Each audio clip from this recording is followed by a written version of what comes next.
Question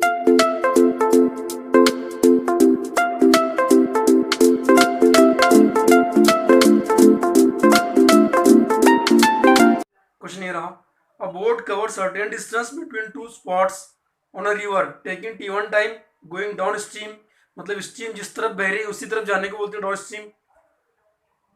what time will be taken, sorry t2 time going up stream, अगर river इस तरफ बह रही है तो उसके अपोजिट में जाने को बोलते हैं अप स्ट्रीम, उसको टाइम लग रहा है t2। So what time will be taken by the boat to cover the same distance in still water, अगर वाटर रुका हुआ है तो टाइम कितना लगेगा, तो टाइम का निकालना है हमको यहाँ पर। तो इस क्वेश्चन को हम सॉल्व करते हैं एक डायग्राम के जरिए से। Suppose river is flowing in this direction, river इस तरफ फ्लो कर रही है, यहाँ पर ए पॉइंट, यहाँ पर वो पर्सन है, a boat covers distance certain distance A to B, यहाँ से बोट यहाँ पर गई, बी पर गई, डिस्टेंस इसका डी था, जाने का डिस्टेंस डी, रिवर इस तरफ बह रही है तो बोट इस तरफ गई अब स्ट्रीम में, तो यहाँ पे स्ट्रीम का डिस्टेंस है डी, फिर डाउन स्ट्रीम में आई, नीचे आई इसी तरफ बहते हुए, तो वो भी डिस्टेंस कितना हुआ, उसने कवर किया, डी कवर किया उसने, डिस्टेंस आल्सो डी। ओके, तो जाने का डिस्टेंस डी और आने का डिस्टेंस डी, तो कितना डी हो गया distance, total distance is equal to D plus D which is equal to 2t। अभी हमको मालूम करना है, टाइम निकालना है, तो हम कंसिडर करते हैं स्ट्रीम के लिए t2 दिया है और टाइम फॉर डाउन स्ट्रीम के लिए t1 दिया है इसमें question. Average speed is equal to total distance upon total time, ये हमारा फार्मूला है। हमको यहाँ से इस केस में टाइम निकालना है, स्पीड नहीं निकालना है, तो हम क्या लिख लेंगे, time is equal to total distance upon average speed. Speed नहीं दिया है इसमें हमारे को, इस क्वेश्चन में स्पीड नहीं दिया है, इन टर्म्स ऑफ टाइम दिया है, तो हम यहाँ स्पीड, हमको पता है कि स्पीड का फार्मूला क्या होता है, एवरेज स्पीड का फार्मूला क्या होता है, speed is equal to distance upon time. तो यहाँ से हम लोग क्या निकाल लेंगे, स्पीड का फार्मूला हो गया t, तो जाने, इसको दो स्पीड लग रही है, एक जाने की स्पीड हो गया v1, एक आने की स्पीड, ये जाने की स्पीड सपोज v2, ये v1, तो यहाँ रख देंगे हम लोग इसको, टोटल डिस्टेंस कितना हो गया 2d, ये स्पीड v1 और ये स्पीड v2। ओके, ये v1 डाउन स्ट्रीम वाली और v2 अप स्ट्रीम वाली, तो हम यहाँ से निकाल सकते हैं v1 कितना हो गया, फिर v1 is equal D upon t1 और v2 कितना हो गया d अपॉन t2, क्योंकि डिस्टेंस सेम है, यहाँ रख देंगे उनका value 2d upon t1 plus d upon t2, take out d common, 2d upon d common, 1 upon t1 plus 1 upon t2, D get cancel, कितना बचा 2 अपॉन, क्रॉस मल्टीपल कर लेंगे, t2 वन जा t2 वन जा t2 and t1 one जा t1 upon t1 into t2, t1 into t2, this will go to the numerator, so it will become time is required 2t1 t2 upon t1 into t1 plus t2, this is the answer.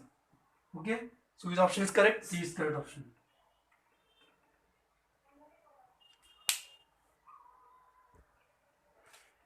एक और इसी के ऐसा question है वो solve करते हैं हम लोग। क्वेश्चन है, a person walks up a stall escalator in 90 second, time दिया है, जैसे यहाँ जैसे पिछले क्वेश्चन में t1 दिया था, यहाँ पर टाइम दिया है 90 second.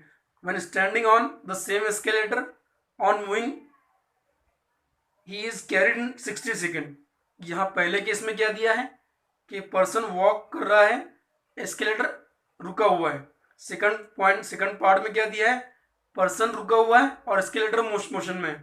Then the time he would take to walk up the moving escalator, और अगर पर्सन भी वॉक कर रहा है, एस्केलेटर मूविंग है, तो टाइम कितना लगे मालूम करना है। ओके, तो हम इसको सॉल्व करते हैं बाय प्लॉटिंग, फिगर और डायग्राम के जरिए सॉल्व करते हैं। सपोज ये एस्केलेटर है, एस्केलेटर बोलते हैं एक सीढ़ी ऐसा होता है मॉल के अंदर ऊपर चढ़ने वाला, उसका यहाँ से यहाँ तक का डिस्टेंस मान लेते हैं डी है, distance is D. Okay, first case में क्या है, पर्सन पर्सन रुका हुआ है इसके ऊपर, पर्सन रुका हुआ है, सॉरी पर्सन वॉक कर रहा है, पर्सन वॉक कर रहा है और एस्केलेटर रुका हुआ है, this is escalator, escalator is a person. Okay, दूसरे केस में क्या बोला है कि पर्सन रुका हुआ है और एस्केलेटर मोशन में है। तो हम यहाँ पर हमको तीन चीजें, दो चीजें दी है, velocity of person, person walk कर रहा है on standing on a rest escalator के ऊपर, तो उसकी वेलोसिटी कितनी दी है, फार्मूला क्या, स्पीड का distance upon time, time distance तो सेम है, टाइम कितना दिया उसके लिए 90 सेकंड लगते हैं उसको यहाँ से यहाँ जाने के लिए। उसके बाद दूसरा दिया है velocity of escalator, second case में क्या बोला है, पर्सन रुका हुआ है, पर्सन खड़ा हुआ वहां पर और एस्केलेटर चल रहा है, मोशन कर रहा है, तो पर्सन टाइम कितना लग रहा है 60 सेकंड, डी अपॉन इसको बोलेंगे टी ऑफ, T1 बोलते हैं इसको, T2 बोलते हैं, चलो डी अपॉन 60 सेकंड।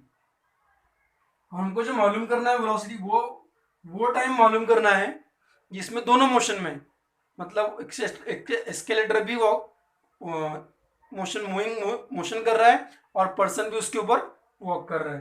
तो हम मालूम उसको मान लेते हैं वेलोसिटी v, डिस्टेंस उतना ही सेम रहेगा, उसको मानते हैं टाइम t। ओके, हमको ये टाइम निकालना है यहाँ से।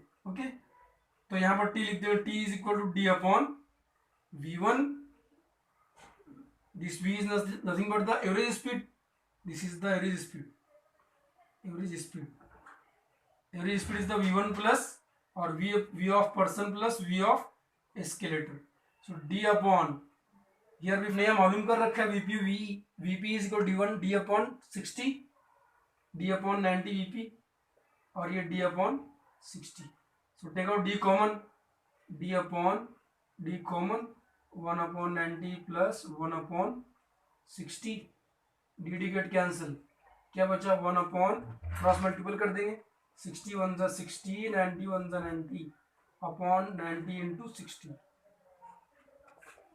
so this will go to the numerator, so 90 into 60 upon 90 plus 60 150, 0 0 cancel, 15 1 जा 15, 15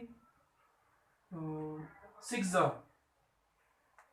90, 6 6 the 36, 6 6 the 6 6 the 6 into 6 will be 36 second, so how much time is required, दोनों मोशन में टाइम कम लगने वाला है 36 second, so which answer is correct, is correct, D option is correct option।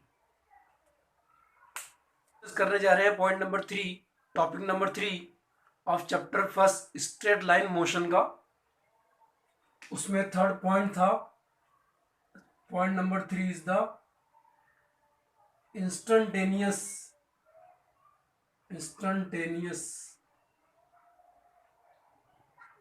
Speed, instantaneous velocity और acceleration. तो पहले में समझ लेते हैं कि इंस्टेंटेनियस का मतलब होता क्या है। इंस्टेंटेनियस बोलते उसे हैं जो हर मोमेंट के ऊपर, हर टाइम के ऊपर हम जिसे मालूम कर सकते हैं उसको बोलते हैं instantaneous acceleration, instantaneous displacement, instantaneous velocity.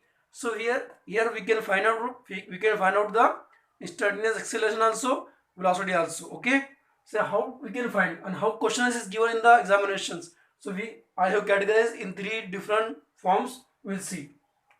First form, suppose displacement is given in terms of function of time,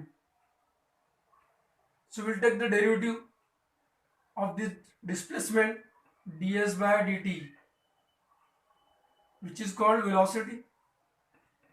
Okay, then whatever equation is this in terms of time, function of time, again this is suppose f, this is f dash, again taking the derivative of this equation number, this is equation 1, equation 2, again if you take the derivative of this equation number 2, we get the acceleration. So taking differentiating with respect to t, this equation dv by dt it is called the acceleration, which is function of time. This is equation number 3. Okay, now we'll see the example. For example, we'll take the example. For example, s is equal to 4t cube plus 2t minus 4. This is a question given in the exam. Suppose here displacement is given in the function of time, so we'll take the derivative to find out the, suppose question is given, find the velocity, so we can take the derivative of this question and we'll find the velocity. Okay, so we will try derivative of ds by dt, which is equal to velocity, which is equal to, taking derivative. Those students who do not know how to take the derivative, they can learn about the chapter derivative mathematics, but I will tell you a small or short trick to find the derivative. Here 4 as it is, t as it is. Okay, how to find the derivatives? See, हम derivative कैसे लेते हैं उसको देखते हैं. 4 power को पहले यहाँ उतार लेना है, मल्टीपल करना है 3 पावर को 4 से, फिर उसके 3 पावर में से 1 पावर कम कर देना है. ये तरीका है शॉर्ट ट्रिक डेरिवेटिव का, ये आसान तरीका बता रहा हूँ आपको मैं. 2t, अब यहाँ पर t का पावर कितना 1 है, तो 1 को यहाँ उतार लिया हमने मल्टीपल में, 2 के मल्टीप्लाई किए, t का पावर 1 में से 1 माइनस किए तो कितना मिला, 0 मिला. यहाँ पर तो t है ही नहीं, तो ये कांस्टेंट है और कांस्टेंट का डेरिवेटिव कितना होता है, 0 होता है, तो यह हो गया -0. ओके, सपोज तो this is the velocity 3 into 4 12 t square, 3 into 4 12 t square plus 1 into this t raised to 0 become, किसी का पावर 0, किसी भी वैल्यू का पावर 0 कितना होता है, 1 होता है. तो 1 into 2 is 2, 2 into 1 the power t 0 का 1 कितना हो गया, 1 हो गया. तो ये कितना वेलोसिटी मिला हमको, 12 t square plus 2. This is the velocity. Okay, now we'll find the acceleration by taking the derivative of this same. Okay, so we'll take the derivative. Acceleration is equal to dv by dt, which is equal to again here 2 will be multiplied to this one 12, power t के 2 में से 1 गए, 1 power बचा, plus इसका कितना हो गया, 0 हो गया. तो ये मिल गया हमको एक्सेलरेशन का वैल्यू. अभी हम देखेंगे सेकंड मेथड. उसमें क्या होता है कि acceleration will be given in this method, acceleration will be given in function of time, and the question is asked, find the displacement. So here we have to use the derivative. Displacement is given and we have to find the velocity, then we take the derivative. Then again, if acceleration is found, we have to find the acceleration, we take the derivative of velocity. So derivative of velocity, but here integration we have to take the integration of this one is equal to, velocity is equal to integration of f of t into dt. Okay, here the velocity again is a displacement is integration of, this is integration of acceleration, it is integration of velocity. Okay, so this is the displacement. Now we'll see the example for this question. We'll solve the example on this method if acceleration is given in terms of time. So here example, for example, acceleration is equal to 60. This is a question and we have to find the velocity and acceleration, velocity and displacement. Okay, so we'll find by using the integration method. this is acceleration is given and we have to find the velocity, then we will take the derivative of this integration of this velocity equation and find the displacement. So velocity is equal to integration, suppose time is given here in this question, time is equal to t equal to 0 to t is equal to 1 second. So this is a lower limit, this is upper limit. T is equal to 0 lower limit, t is equal to 1 is upper limit. For this time we have to find the velocity and displacement. Okay, so this is a, put the value of a here, 60 into dt. Okay, so velocity is equal to while taking the derivative हमने क्या किया था, इसके power को इसके coefficient के multiple किया था और पावर में से एक वैल्यू कम किया था. यहाँ क्या करते हैं हम लोग, इसके पावर में एक पावर है ना, उसके पावर में एक ऐड करते हैं. यहाँ क्या करते हैं, वैल्यू में एक कम करते हैं पावर में से. यहाँ 3 पावर, एक पावर कम की 3 के बाजू में निकाले, बाजू में उतारे मल्टीपल में कोएफिशिएंट के. यहाँ क्या करते हैं, उसके पावर में एक पावर ऐड करते हैं और जो वैल्यू ऐड करने पर मिलता है उसको अपॉन में लिखते हैं. फॉर एग्जाम्पल ऐसे लिखते हैं 6t square upon 2. This is the limit. Limit कैसे लगाते हैं, देखो लिमिट लगाते हैं t equal to 0 to t is equal to 1 second. ये तरीका है how to find the integration. Now put the value, first रखते हैं अपर लिमिट, देन पुट करते हैं will put the value of lower limit.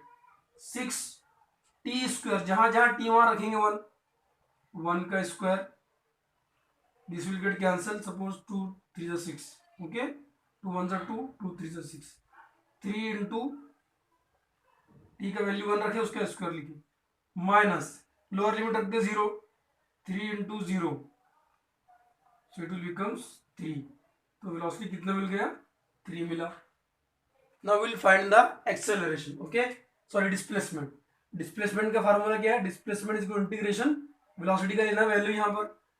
तो displacement is equal to integration, lower limit is 0, upper limit is 1, time t is equal to 1, t is equal to 0. Okay, so now put the value of velocity. Velocity is how much value, 3t square, 3t square into dt. Okay, 3t square. So we'll find the value of acceleration. Lower limit 3t square here, 3 into t cube upon 3. 3 get cancel. Lower limit is t is equal to 0, upper limit is t is equal to 1. Therefore displacement is equal to, upper limit पहले put करते हैं, बाद में lower limit put करते हैं.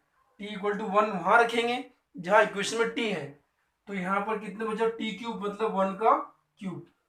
उसके बाद t equal to 0 रखेंगे, 0 हो गया तो कितना आंसर मिला, 1 मीटर. अब थर्ड जो मेथड है, थर्ड जो क्वेश्चन आते हैं वो कैसे आते हैं कि question in terms of time, in terms of function of displacement, function of displacement दिया होता है. और क्या बोला होता है यहाँ पर मालूम करो, फाइंड द वेलोसिटी और एक्सेलरेशन और retardation. Retardation we can see. So how we can find, by using the example we can solve this question. The relation between time and distance is t is equal to alpha x square plus beta x, where alpha and beta are constants. Then the retardation we have to find. Okay,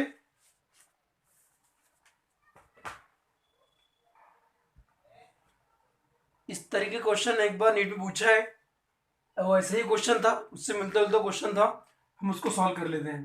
question कुछ ऐसा है आपके पास में, t is equal to alpha X square plus beta X, ये आपका question है दिया हुआ.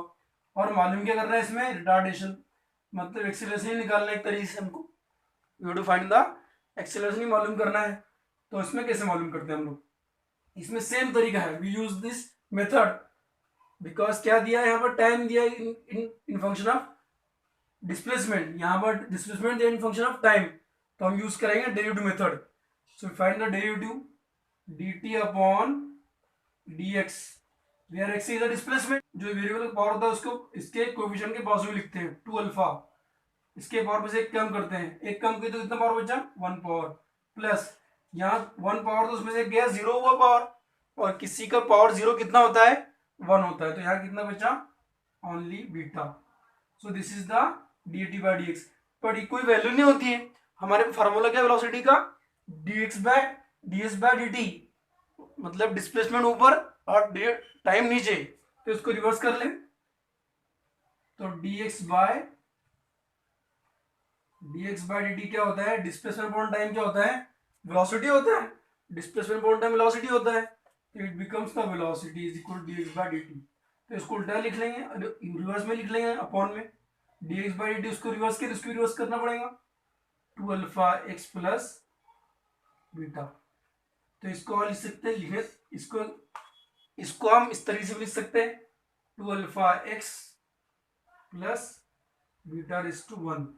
Okay okay, will see at last हमको मालूम क्या करना है इस क्वेश्चन में, एक्सेलरेशन निकालना है, मतलब रिटार्डेशन निकालना है, तो वो क्या होता है, acceleration is equal to D by D T होता है, तो acceleration is equal to D V by D T into multiple करते हैं, एडजस्टमेंट करते हैं यहाँ पर dx बाय dx का, कुछ फर्क पड़ेगा इससे, dx get cancel, value will become 1, सो 1 से किसी को मल्टीपल का कुछ फर्क नहीं पड़ता, तो यहाँ पर लेकिन इसको मैनेजमेंट करते हैं थोड़ा सा, dv बाय dx लिखते हैं, dv by dx into dx by dt, समझा। बट ds बाय dt क्या है हमारे पास में, वेलोसिटी है, और dv बाय dx क्या है, ये हम इसका डेरिवेटिव लेंगे, इसका डेरिवेटिव लेंगे with respect to x लेंगे डेरिवेटिव। Okay, so acceleration is equal to derivative of velocity, इस वेलोसिटी का डेरिवेटिव लेंगे x के रेस्पेक्ट में, और उसके बाद dx बाय dt जो वेलोसिटी वैल्यू जो मिला अपने को उसको ऐसे लिख देंगे, समझ में आ रहा है ना, dx बाय dt क्या है वेलोसिटी, इसको पहले लिख लेंगे into dx by dt value क्या है 2 alpha x plus beta raise to -1, dx by dt which is equal to velocity, हमने उसको ऐसे लिख लिया। अब वेलोसिटी का डेरिवेटिव लेंगे x के रेस्पेक्ट में, क्योंकि इसमें x वेरिएबल है, तो वहाँ उसमें क्या करेंगे, पहले पावर को निकालेंगे, ये पूरे ब्रैकेट है पावर -1 यहाँ पर लिखेंगे, उसके बाद 2 अल्फा x प्लस बीटा इसको ऐसे लिखेंगे, ओके, इनटू फिर से यहाँ अल्फा एक्स 2 अल्फा एक्स है, x वेरिएबल है, ये तरीका है डेरिवेटिव निकालने का, ये आप देख सकते हैं बुक में 2 alpha, okay, into this velocity will be as it is, so it will becomes minus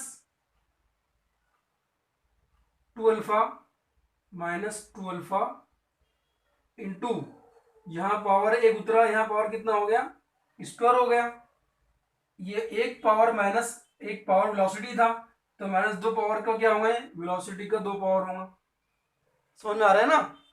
देखो फिर से देखो, -1 तो माइनस एज इट इज, -1 को यहाँ लिखा हमने, ये तरीका है डेरिवेटिव लेने का, पावर को उतारते हैं मल्टीपल में, तो पावर को मल्टीपल में उतार दिए, यहाँ पर -1 कर दिए, ये -1 कर दिए, एक पावर उसमें ऐड करते हैं, एक पावर उसमें से ऐड करते हैं,